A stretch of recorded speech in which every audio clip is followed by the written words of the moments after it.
intro yet. We have got to turn you the fuck down on your bass drum. I know. Holy God. Coolest intro yet, though. That was really fun. God bless. That was really I was fun. thinking Nickelback a little bit. I was super Thin Lizzy. I could hear Thin Lizzy all day over top of that. Was it Thin Lizzy? Is it? I have no idea. Oh, my God. He's a black artist. He's in rock. I'm not sure. Oh, my God. Everyone you know who I'm talking about. I'll try to remember. I'll throw up who I was thinking of as soon as I can figure it out. But welcome, everybody, to this show. What we're going to talk about today, we have no idea. Am I even in the frame? I don't know. Other than extreme bass sounds, welcome to the show. You mentioned something in the car on the truck. I know you want to talk about theory stuff. I don't know. Do you want to talk about theory, though? Yeah, I don't think I'd be able to really help you with that one because I had no. I don't want to just talk theory on my own. You know about your rudiments. I mean, you don't need to know theory if you don't have notes to play. You know? Yeah. Tones. It's every tone at once. Just learn free jazz. All right, let's talk about free jazz. If you've never heard of free jazz, it is the ultimate form of jazz. And it basically sounds like a bunch of nonsense. The only other time, and I've told him this many times, the only time I've ever in my life ever heard free jazz used in a popular setting at all, a popular IP, which is, intellectual property, is dang it, what's his name? The Peanuts. Yeah. The Peanuts. Charlie Brown. When Charlie Brown walks through the city, they play free jazz because it's supposed to be like a bustling city of like randomness. That's it. That's the only time I've ever heard free jazz, other than maybe literally in a jazz movie. Yeah. That would be the only other time that I could think of. But that was a short conversation. Hell yeah. Bye-bye, guys. Thank you for watching. Thank you so much. So I want to talk about what kind of clothes specifically you should wear on stage. What do you think? I know it's a hard one to do. So if you're trying to look like a rock star, it depends on what you really want.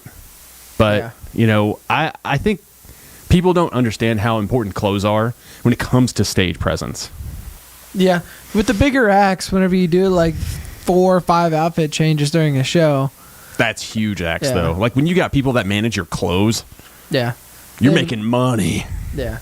I think at least for our genre, I mean, a lot of it's the maybe like the cut off black jean jacket with like just black pants and all that stuff. Like at least, I don't know, there's a style. I think everyone's trying to mix the country style with the metal style lately. Currently, because that's what they're pushing for, only because Beyonce pushed for country.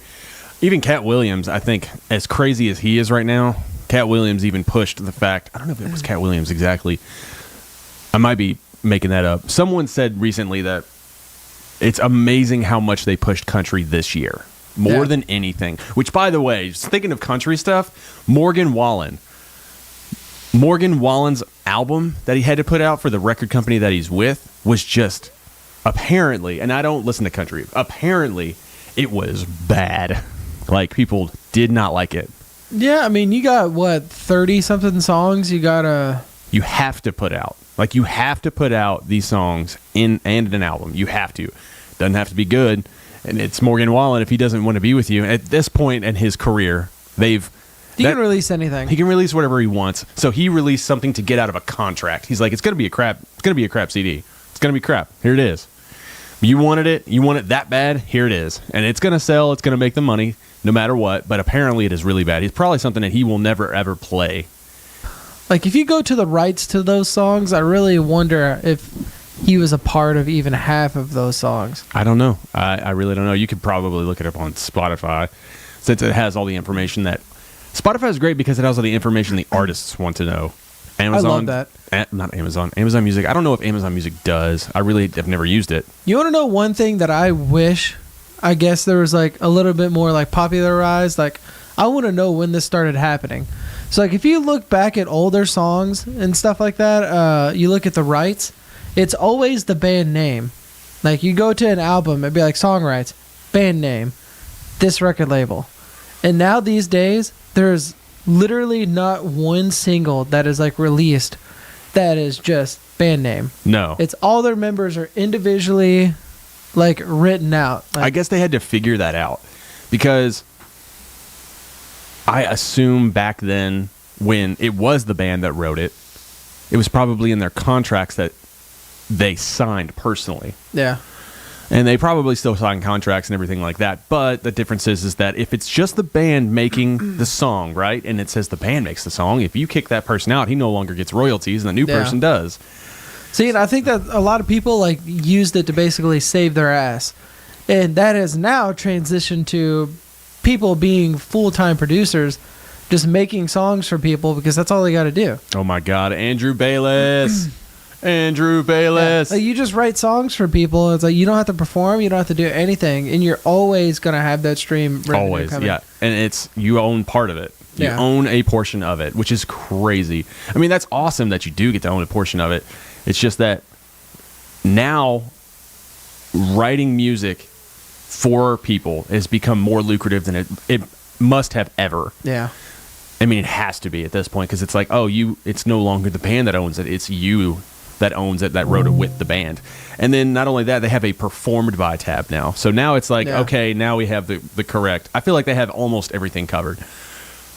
They got the producers covered and the producer.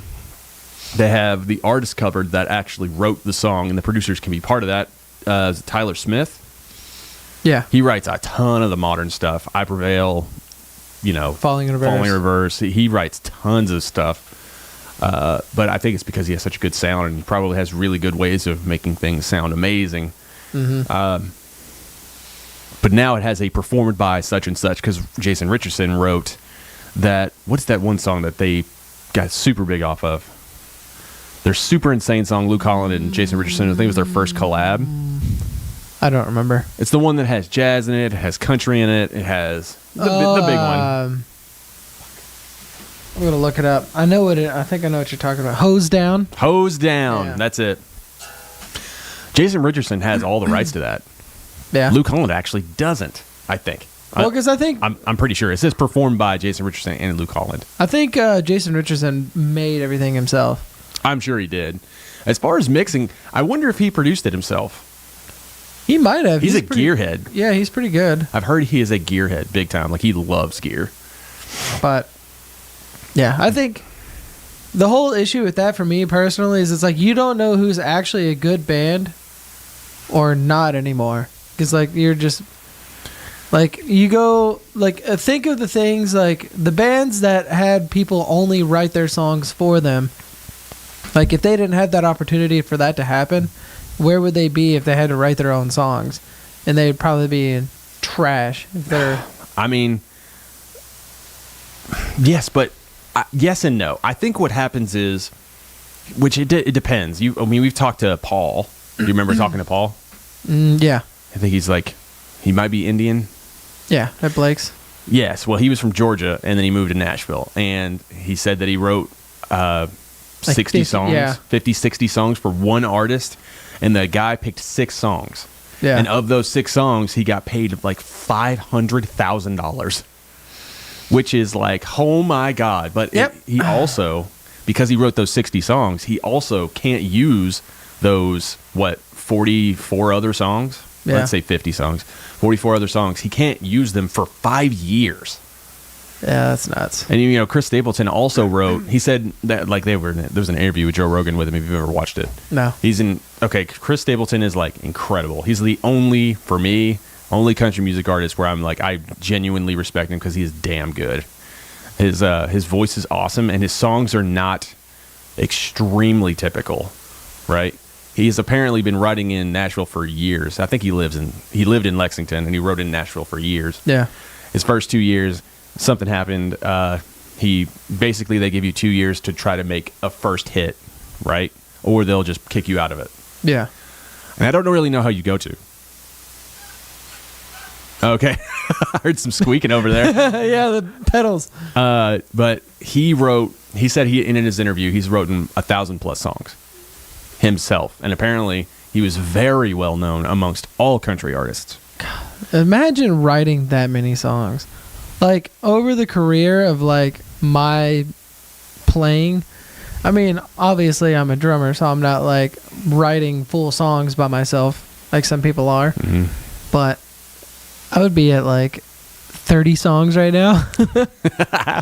Right. I mean, I will admit, me and Justin wrote tons of songs. We've written over 100. Yeah. Well over 100. Like we didn't release at least 50.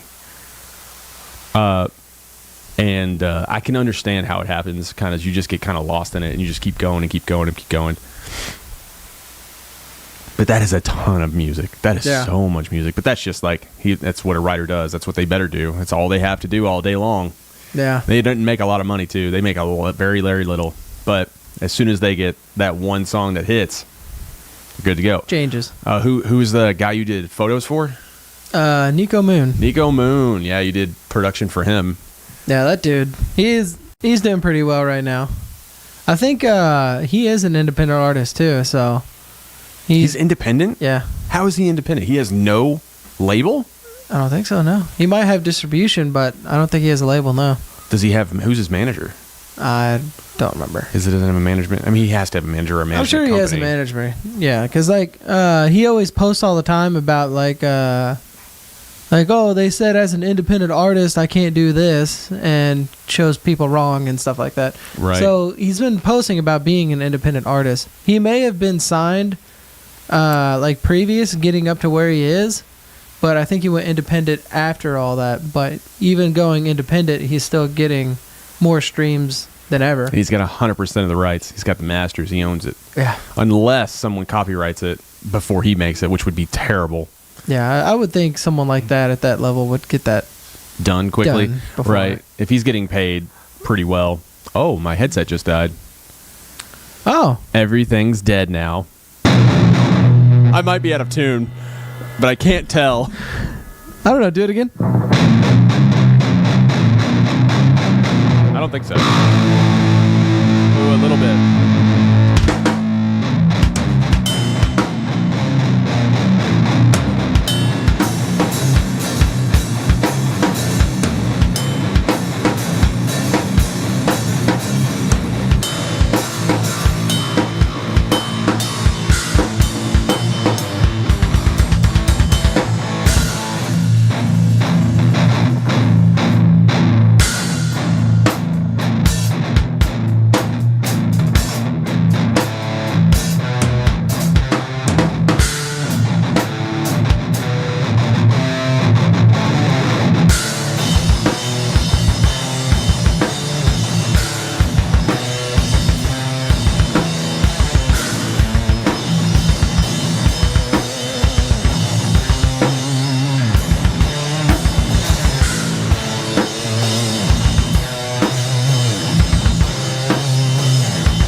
Sorry. That was such a cool video when you did that. Do you think so? Oh, it was awesome.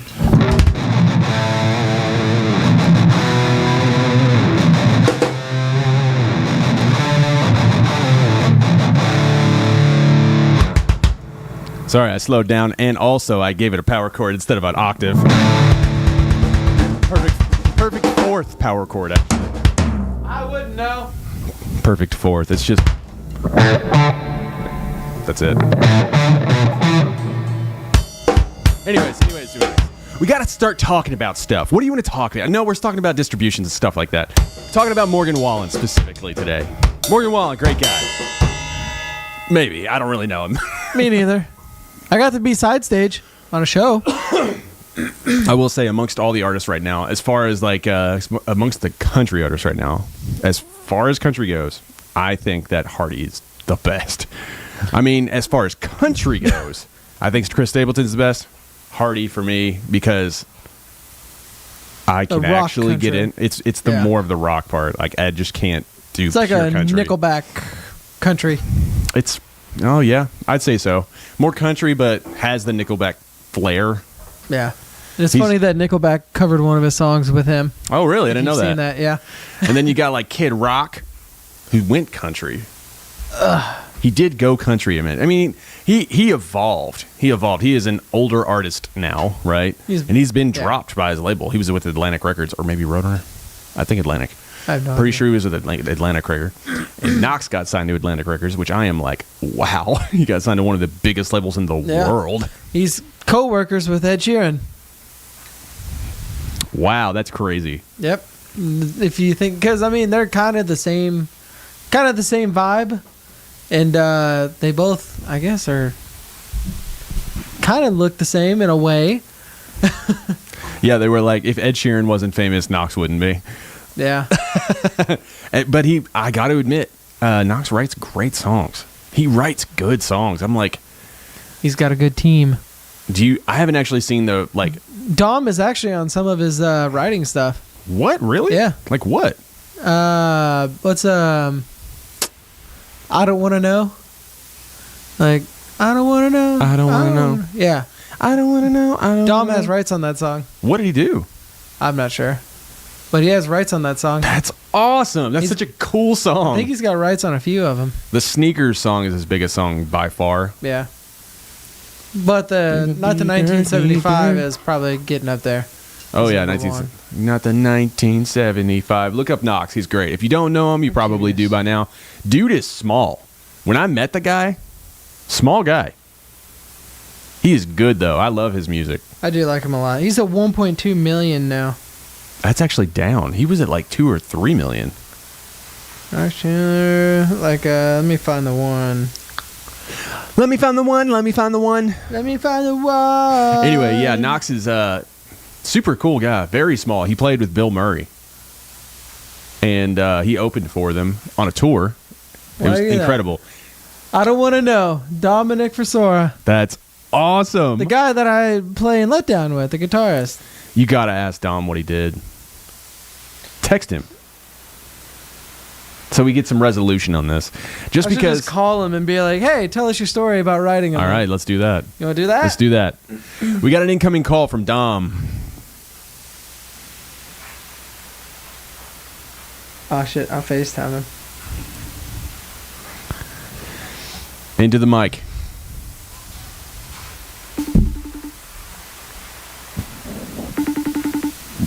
I don't want to know. I don't. He's probably asleep or working out. He's just, Like a fit guy. Dude, he's asleep working out, clearly.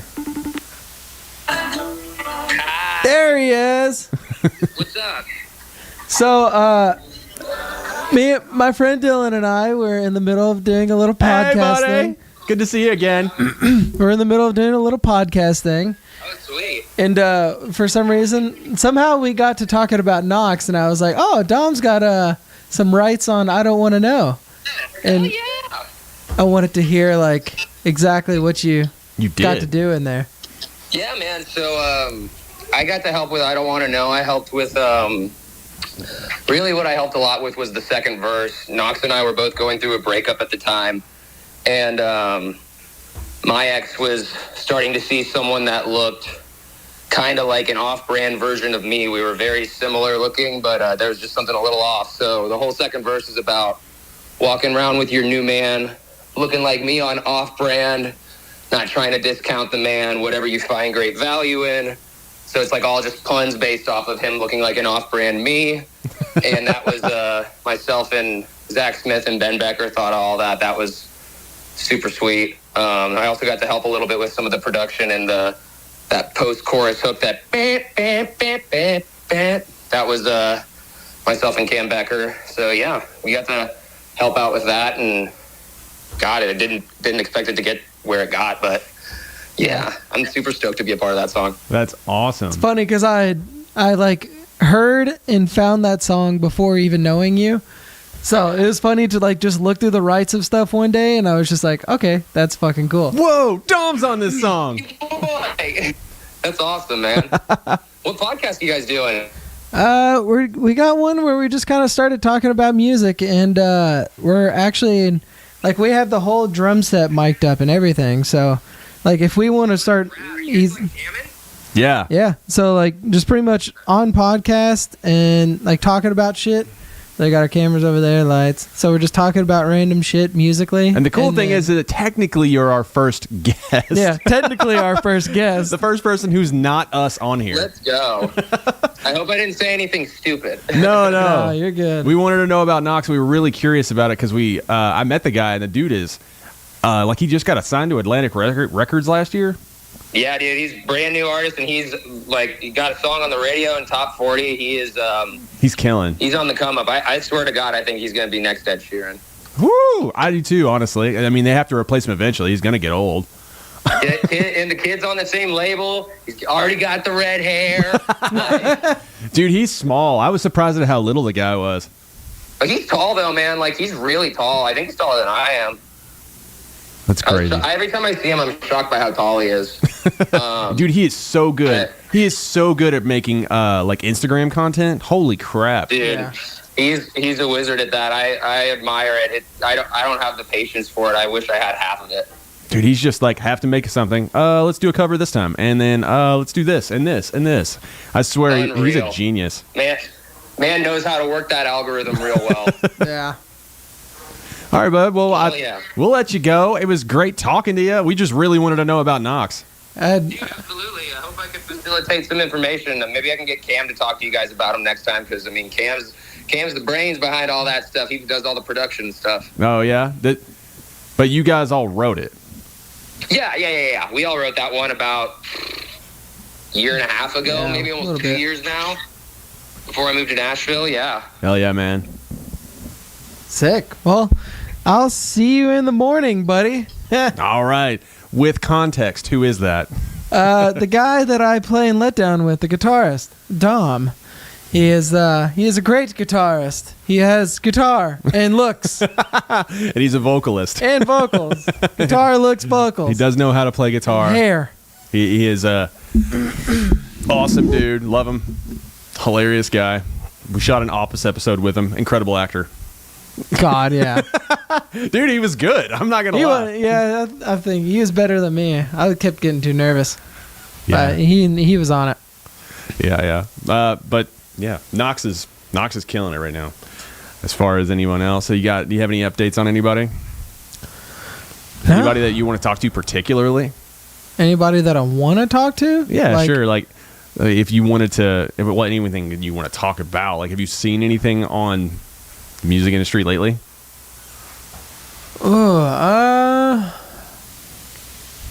Not that I can think of on the top of my head. Like, Other than the drama, other than the drama.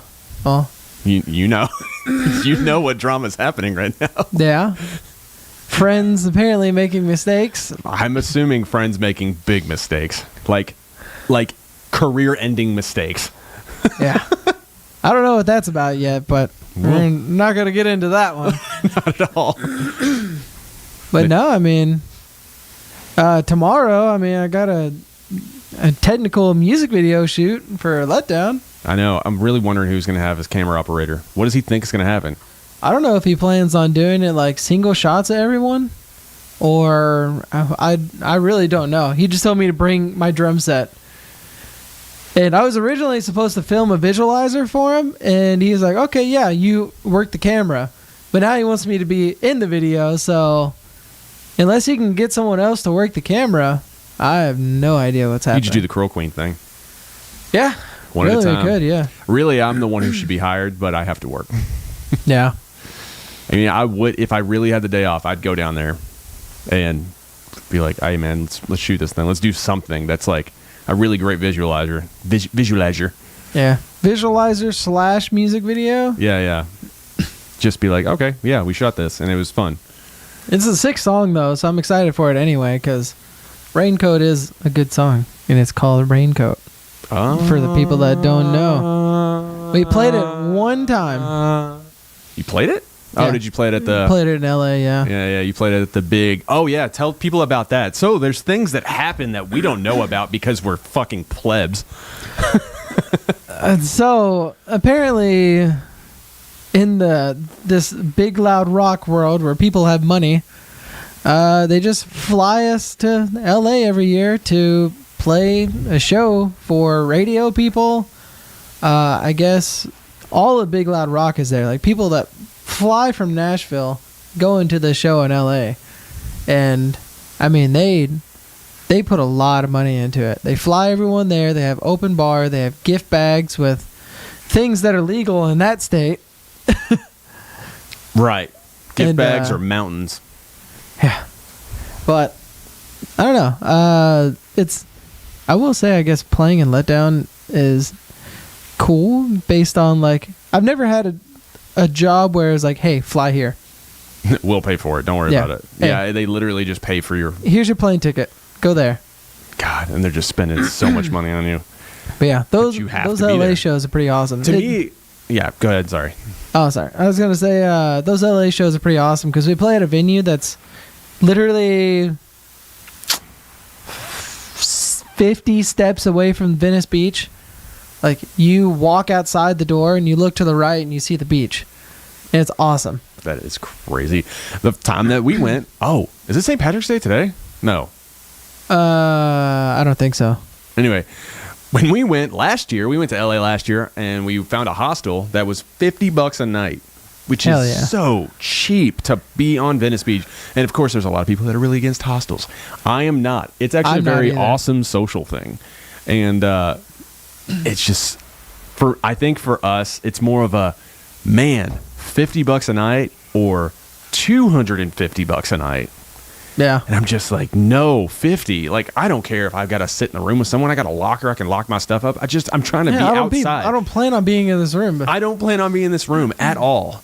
Like, unless you have a family kind of a thing, and you can rent out an entire room. Yeah. Know that.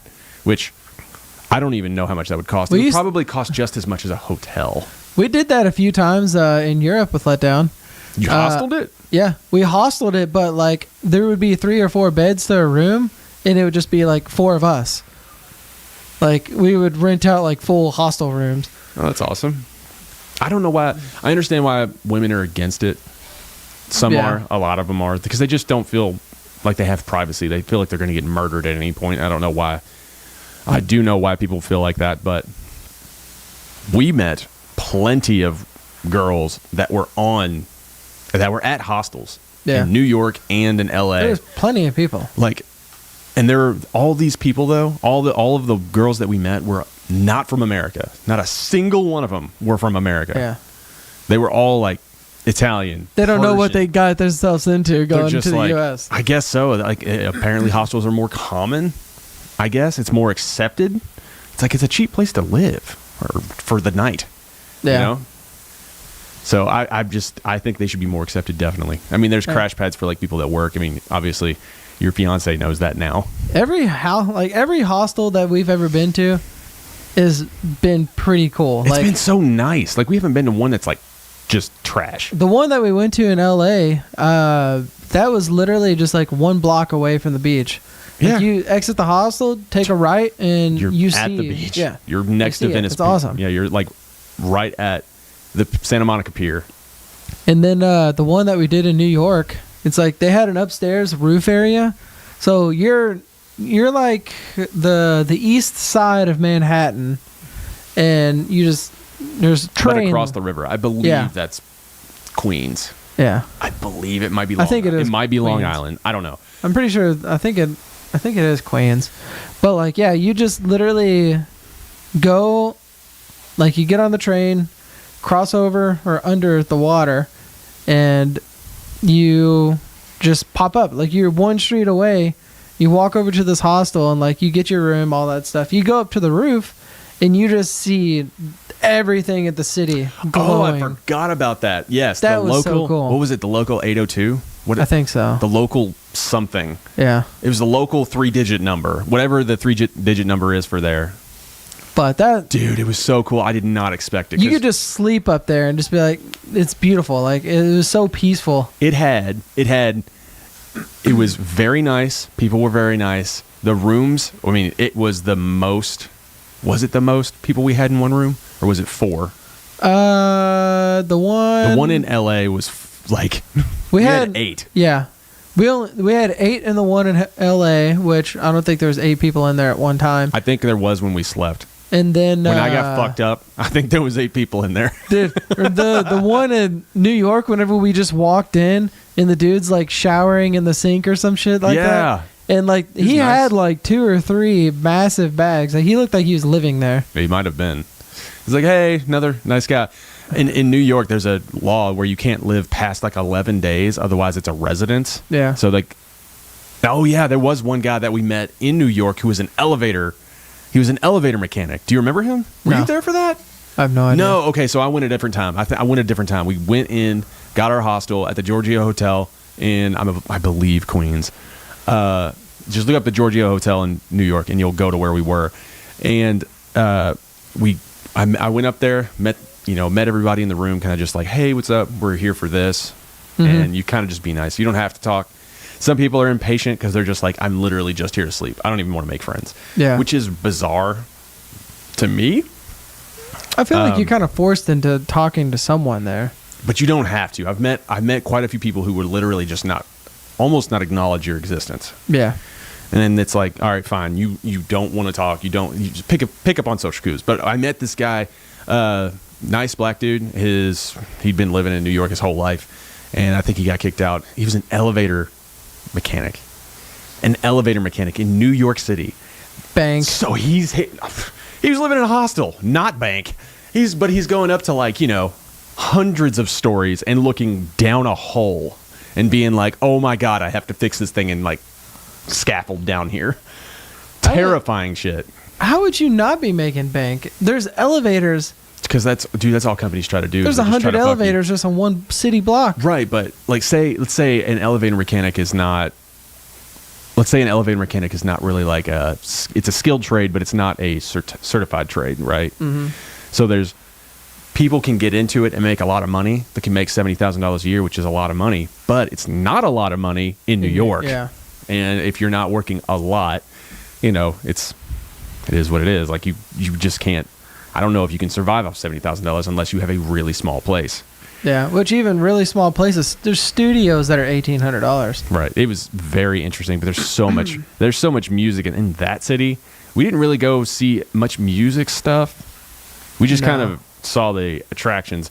Oh yeah, here's a completely good one. That's me meeting. So the first time I went to New York City, I was there the entire day, going up and down and all around. Instead of doing the smart thing and like starting from downtown and moving uptown, or uptown moving downtown, I went just fucking everywhere. If I thought of the place, I was going to go there. Yeah. So the first place I wanted to go was like, I wanted to go to the Big Apple. Had to see it. Saw it. Was decent. I was like, whatever. It's not as good as I thought it would be, but I'm sure you have to do it at night. Yeah. I didn't do it at night because I was like a little nervous, because this was the first time I'd ever flown on a plane on my completely alone, on no one's dime, and I was in a city on my own, completely alone. Yeah. And loved going and doing it, but I am tired. This is many hours in. I'm tired. I've gone uptown, downtown. The last thing I want to see, not the very last thing, but the last thing for the day, is I want to at least see the Statue of Liberty. So I take a train as far south as I can, then I take a bus to try to get there. I think you had to take a bus to get there, or you could walk. Yeah. You could definitely walk there. Try to take a bus, get on a bus. I'm so fucking tired. I've been sitting there for 5 or 10 minutes. Just sitting. First of all, I didn't pay getting on. Not supposed to do that. Didn't pay getting off. The bus driver just didn't care. Yeah. She was really nice, because I thought it was free. Mainly because my phone said it was free. It was not free. So I get on the bus, been riding for 5-10 minutes, and then I'm like, I feel like I've been going north this whole time. Oh, God. So I was like, I look at my GPS, and surprisingly, I'm going north the whole time. And yeah, I'm trying to get the Statue of Liberty, going north the entire time. I get off the bus, didn't pay. Sorry, didn't pay. Was a tourist, clearly. I don't even know if they clearly saw it. I mean, they might have been like, oh, there's so many tourists. I'm sure there's a lot of people that don't pay. Yeah, this guy might have been I might have been a local as far as they know, but I was clearly tired. Get off the street, go to a really old part of New York that had not been like rebuilt. I'm talking like the streets, the sidewalk were 2 people wide. You know, the actual sidewalk was only like a brick high, and there were bricks lined across it. And like, you know how you see the cellars? Yeah. Like the cellars were open. One of the cellars was open, and it was like old school New York. This was really old school. It's like you could fucking just fall in this thing, easily fall in it, and it's in more than half of the sidewalk. So you almost have to walk in the street to get out of the way of the cellar. You're walking on top of cellars and everything like that. I look over and I see a gorgeous handmade guitar. 2 of them, actually. I was like, what in the hell are these? One of them's acoustic, one of them's electric. I was like, this is crazy. I go inside the shop and it's the Crimson Street Guitars.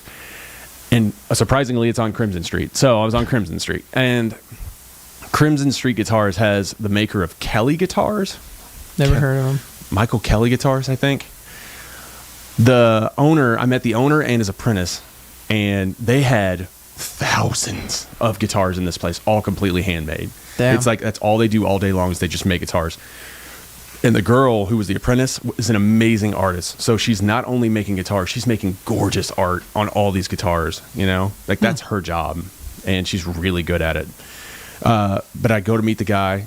Super nice guy. He even lets me in the back room where they make their guitars. And I just look, I talk to him. I see a platinum record on the ground. He's like, oh yeah, this band, it was in the 90s.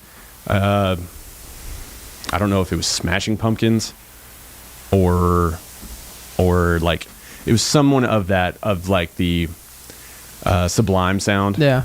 God, I can't remember. Sublime sound. And looking down, and he said he traded that for a guitar. So he got someone's platinum record for a guitar. Like, sick, yeah. If it's real, yeah. It's real. And it had been sitting there for who knows how long because it was covered in dust. It had been sitting on the ground. It wasn't even hanging up because there's so much stuff on the walls from like woodworking and guitars, and there's just wood everywhere in this place. And I have pictures of it if you ever want to see me on Instagram. I end up finding out that this guy is famously known for making Bob Dylan's guitar. The first time I come to New York, randomly getting off of a bus. That's sick. Randomly getting off of a bus, walking down the street and seeing a guitar in the window. That's weird because I was named after Bob Dylan. Is it a coincidence? I don't know, but I was like, I met the actual guy who made Bob Dylan's guitar. That's funny. I didn't even know you're named after Bob Dylan. You didn't know that? No, I didn't know that. I never thought of that. I was named directly after Bob Dylan and Jesse James. Yep, that's definitely something your dad would do. Yeah. Well, my initial name was supposed to be Wolfgang. Yeah. So, and he wanted to name me after. He says it was named out. I was supposed to be named after one of the Ninja Turtles. He was like, we were thinking about making Michelangelo or Raphael or something. The only thing I know about my name situation is apparently I was home for like 2 weeks without a name. My parents had like 8 to 9 months to think of a name. They had so much time. Well, I don't, maybe after the gender reveal or whatever. So we'll say they had months. They had months to think of a name. And they had me home for 2 weeks, and the nurses were calling my mom every single day for that 2 weeks, asking if they thought of a name yet. And they're like, nope, not yet. Nope, not yet. Nope. That's I think awesome. originally I was very close to being a Justin. Pretty close. Yeah. And then You don't look like a Austin. Justin. You're not doing this. Yeah. Know what I'm saying? Other best friend, Justin. My other best friend. He's the only other person I like love playing guitar with. I've played guitar with him for years and would love to write with him again. And if, once we get our music moving, I would love for him to play guitar with us. But as far as like that New York trip and coincidences, do you have any coincidental stories like that? I'm sure I do. I know I've had instances like that where I'm just like, okay, there's no way this is not fate. But as again, I was just, If you can ever think of any, just let us know. But I'll try to sit there and think of some. yeah, maybe we'll talk about them like musical coincidences. We could talk about that. Hey, this is a coincidence that happened. Or you could be like Tool and make it not a coincidence that they made one of their biggest albums in a house where everyone was killed. Didn't know that. Yeah, it's some famous thing. I'll have to research it. I cannot remember because I've only heard it one time. But I was like, that's weird. There's a door that the writer, the guy who is Tool. Yeah. He's the singer. He took the door. He took the door out of the place to have like memory of like, oh, I wrote this entire album here, and this is creepy because was like a 5-person murder in here, shit like that. But unfortunately, we're out of time. Please follow us on all of our social medias. Subscribe, please. We absolutely love everything about you all. We're gonna jam out with our clams out one last time. Give me a riff, buddy.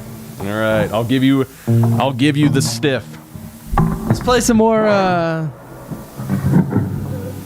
what we just did.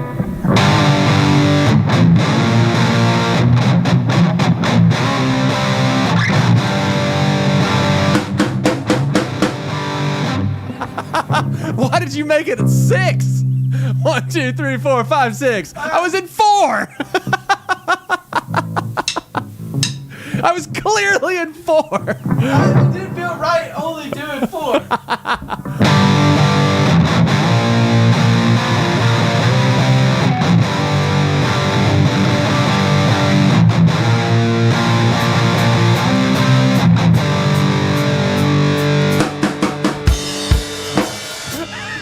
Now I was expecting 6.